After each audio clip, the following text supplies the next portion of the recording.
Let me paint you a scene. I was talking to the cool people in my Discord, link in the description to join, and we were talking about what we wanted to see out of Xenoblade 4's combat system. And the convo evolved into a discussion about the beginner experience in Xenoblade and the overall pace of gameplay.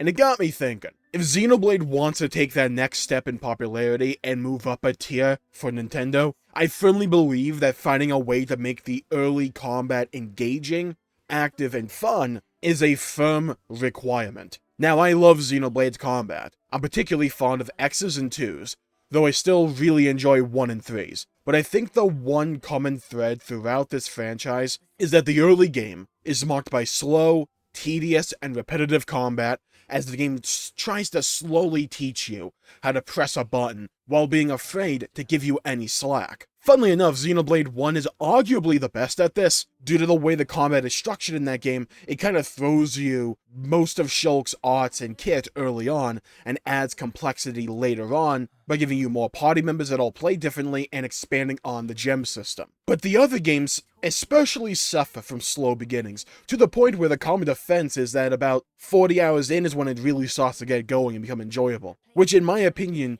just shouldn't be the case. So let's remedy this and armchair developer how to tweak the early game of Xenoblade to do a few things. Be more active, and let go of the player's hand. So how do we achieve this? Well, I don't think wholesale changes to the combat are actually needed, as I find the gameplay of the series to be very enjoyable while also being unique. But the rate at which you unlock the core components should be sped up significantly. Give the player access to about 3 arts at the very start, instead of having tutorials where you just auto-attack Xenoblade 3 and work your way up from there. And then add complexity on top of that. I think Future Redeemed provides an interesting point of reference, or a blueprint if you will. Pretty much everything was guided by the player's choice. What characters to unlock arts on, more accessories, what affinity talents to pick up, etc. It was pretty freeing, even for a short game like Future Redeemed, but also very satisfying. And I think it could be a good base to iterate on and work off of. Imagine if instead of unlocking art slots, you unlocked additional arts instead and could swap them in and out, similar to Xenoblade 1 on a per character basis. Or even Xenoblade 3 or 2, they normally give you more arts and you can use it any one time and you can swap them in and out depending upon what you want. Expand on that. Lean into that. You start off with enough buttons to press to make combat feel engaging and enjoyable from the start, but then add cooler abilities later on to elicit that feeling of progression and customization. Future Redeemed kind of excelled at this. I've said this before, but I think a lot of the reason 3 and Future Redeemed succeeded so well and are so well beloved is largely due to the fact it leans more on the design philosophies that were seeded in Xenoblade X. Having the world feel more open, with things to uncover and explore on top of a progression system rooted in class progression and accumulating abilities and passives so that you can create your own unique loadouts tailor-made to your playstyle and preference. Sure, there are metas, but let's be honest, you don't need them for the main campaign,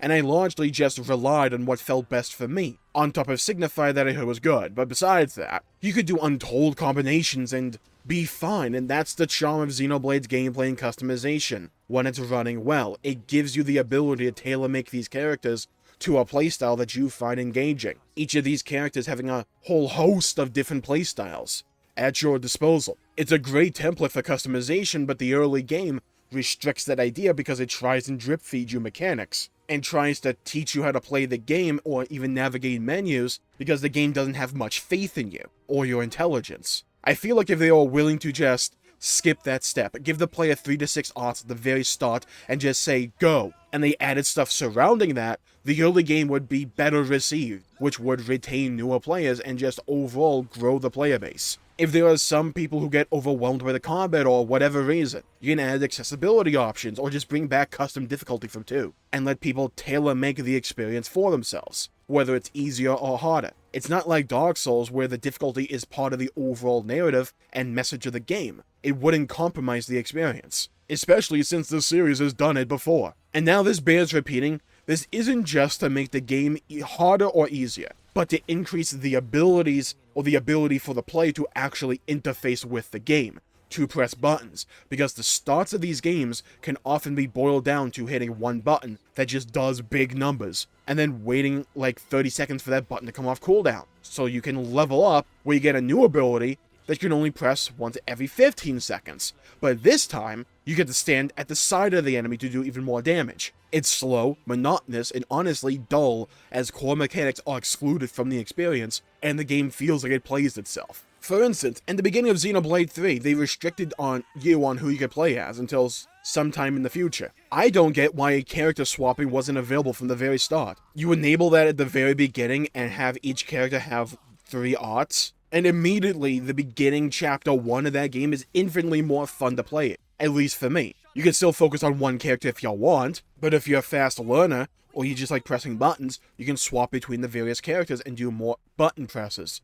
It would keep me more engaged. I think there's something else they could also do to increase the excitement of the early game, and that is to actually give enemies mechanics. Now, what do I mean by this? Xenoblade 2 was, funnily enough, kind of decent at this, where, mainly if you played on Bringer of Chaos, bosses had mechanics you had to look out for and actually pay attention to. Xenoblade 3, it largely just felt like, okay, the only real difficulty here is, can I press my buttons effectively? And do I have enough healing or mitigation to sustain myself? Never really felt anything like the giant robot in Xenoblade 2 that would shoot down little missiles that would implant themselves in the ground. I would either have to run away or destroy them in time. Or the various Mallows fights, where I would have to pay attention to keep my character spread out because he would use Monado Eater. I would have to also gear my characters in such a way to prevent him from locking down drivers or locking down blades. I could also gear my characters in such a way to reduce dark damage sustained. I could build my characters on a boss-by-boss basis, and use information I got from my last pull to better optimize myself for this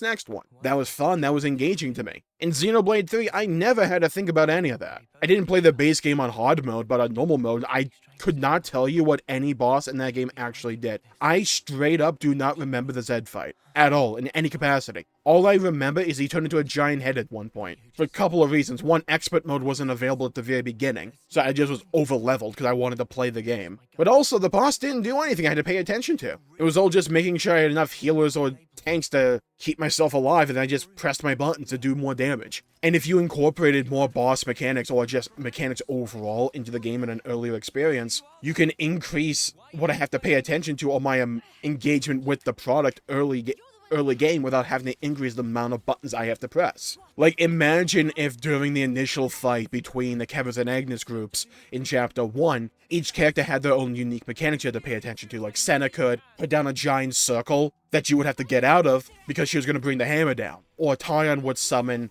Couple Mondo in certain locations that may do damage, or they may pulse healing for the Agnes crew. Meanwhile, maybe Mio did a couple of telegraphed AoEs that you would just have to move out of. Something simple, but just enough to keep you engaged with the fight and give that fight a sense of uniqueness and individuality. And like I said before, you can have custom difficulty from Xenoblade 2, and let the player customize the game to their own preferences. So if people do not want an experience like that, you can just have it disabled in the options menu. But if people like myself want to have a gameplay experience like that, give me the ability to have more fun with the game early on, so I don't just have to put my head down and break through the initial 4 chapters to get to the good part, or good part of the combat. Xenoblade 3 kind of kicked you into it faster than 2 did, at least, but still, you can do this from the very beginning.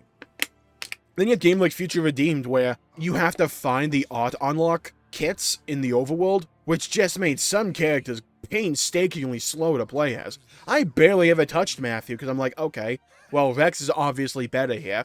I also want to make sure my healers can actually, use heals. I want to make sure my tanks are good as well. I left Matthew to the very end, and that guy barely felt like he did anything for me. He did little damage, and his buttons were not fun to press because I didn't have access to fusion arts at all, outside of, one ability. And I just don't think that, friction has to be there. Xenoblade 1 kind of kicks you into the thick of things rather quickly, like I said, because of the structure of that game's gameplay, where you unlock Shulk's abilities, or most of Shulk's arts, at least the important ones, within the first hour or two. It's not that long. By the time you're leaving Colony 9, you got most of your damaging kit for Shulk. And then you get the Monado on top of that, which just breeds more complexity to it, which makes it more engaging and fun, because you have to pay attention to what enemies are mech on, so what characters you need to specialize with Shulk. How do you manage your Monado arts? things to keep in the back of your mind to keep you engaged with the product. And the game fleshed itself out from there by giving you more party moves down the line and more Monado art surrounding that. It was fun, but even from the very beginning, it was still pretty fun. Xenoblade X is my favorite combat in the entire series, but it starts off the worst. And it's largely due to its class system. And if you're not familiar with how it operates, imagine the class system from Xenoblade 3, where you can gain ranks for your classes. Xenoblade X has that, but once you reach level 10 for a rank, when you reach rank 10 for a class, you can then upgrade to the next class. So, like, imagine if you wanted to get in Cursor, you had to get to rank 10 Sword Fighter or something. You pick the class you want to upgrade to, but then all of your arts disappear as you gain new weapons, unless you go down one very specific path. So you go from having 8 arts to be able to press, down to 2. It feels god-awful. But then once you stockpile weapons, you get a bunch of arts at your disposal and you're good to go. But still, it takes forever to get there. And I don't think this friction in Xenoblade needs to exist. That's a put-off for a lot of people that want to try and get into the series. And it's never a good thing for a video game when you have to tell the player, hey, try to ignore the gameplay for 40 hours. It's not a good advertising point. When it's something that can be easily remedied by just not even augmenting the game itself, just give you access to your abilities earlier on. Because the core gameplay is there, trust it, rely on it, lean on it, and then flesh it out with creativity and customization after that. You don't have to reinvent the wheel when the wheel is very good. You just have to actually start the freaking road trip with 4 wheels on your car. And not just like one and then the other 3 points have just pencils in them. And you have to unlock the ability to get a second tire at some point. Just start the car off with all 4 tires and let me deck the thing out in decals and stuff later on. I think that's the play going into the future for Xenoblade. If they can nail that early gameplay experience while still maintaining the story quality of Xenoblade 1, 2, and 3, I think the series is good to go. It can easily take that next step in popularity. It just needs to nail down that early gameplay experience, which I think is something that's completely feasible for it to do. So I'm going to call the video there for the day. Thank you all for tuning in. My pleasure for making the video. If you enjoyed it, please leave a like and subscribe. It really helps the channel out and helps support future content, and I greatly appreciate it. Leave a comment down below with what game in the series, Xenoblade 1, X, 2, or 3, you think starts off the best in terms of gameplay, specifically gameplay here, and starts off the worst in terms of gameplay. For me, I think X starts off the worst in terms of gameplay, and I think 1 starts off the best. I'm going to call the video there. Thank you all for tuning in. Stay safe. Have a great day. Go play some video games if you can. Leave a like and subscribe and hit the bell icon to be notified when I upload and stream in the future. Stay safe. Have a great day, and I'll see you all next time. Bye-bye, everybody. Until we meet again.